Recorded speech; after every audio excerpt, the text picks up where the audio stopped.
This video is for helping users remove a computer heatsink.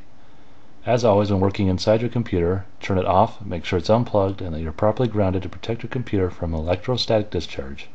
With this computer, we have an active heatsink on a socket 370 processor, and remove it by inserting a flathead screwdriver into the metal clip holding the heatsink, and push down and away from the processor as seen in this video.